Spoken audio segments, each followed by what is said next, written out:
এছাড়াও আজকে একটা বড় কাজ করলাম আমরা।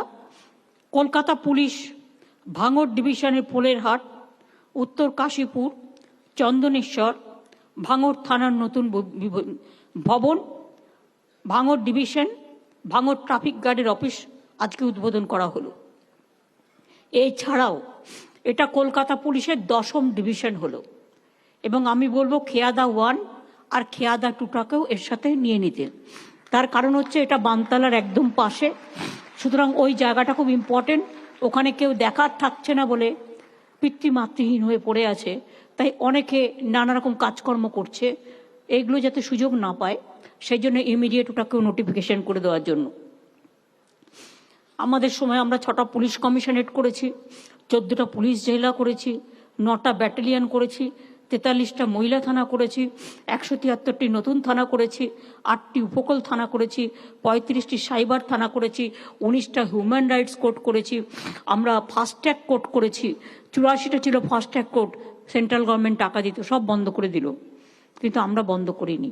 এবং তার মধ্যে 50% মহিলাদের জন্য ইমিডিয়েট, যেগুলো ফাস্ট্যাগ কোর্ট বলা হয়, রেপ কেস থেকে শুরু করে নানা রকম ইফটিজিং কেস থেকে শুরু করে তাড়াতাড়ি শর্ট আউট হয়, তার জন্য কিন্তু প্রায় 45টা মহিলাদের জন্য ফাস্ট ট্র্যাক কোর্ট আছে।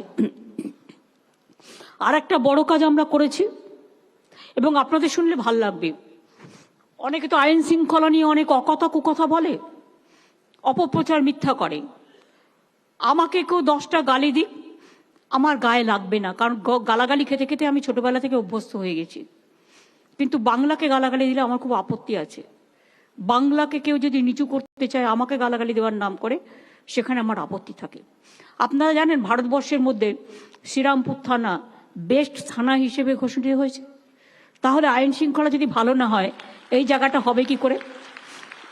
ক্যালকাটা সেফেস্ট সিটি হিসেবে ঘোষিত হয়েছে, তাহলে কি করে হলো?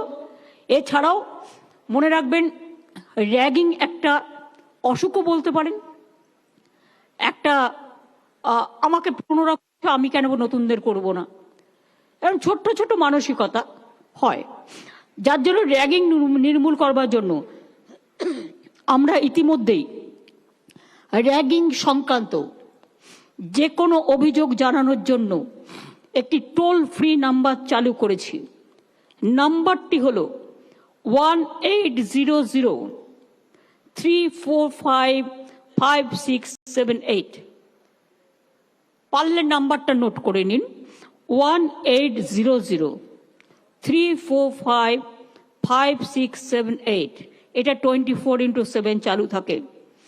আমি এডুকেশন ডিপার্টমেন্টকে বলবো, প্রত্যেকটা কলেজ এবং ইউনিভার্সিটিতে এটা একটা নোটিফিকেশন থাকবে নোটিশ বোর্ডে, সুতরাং সব স্টুডেন্টরা যাতে জানতে পারে।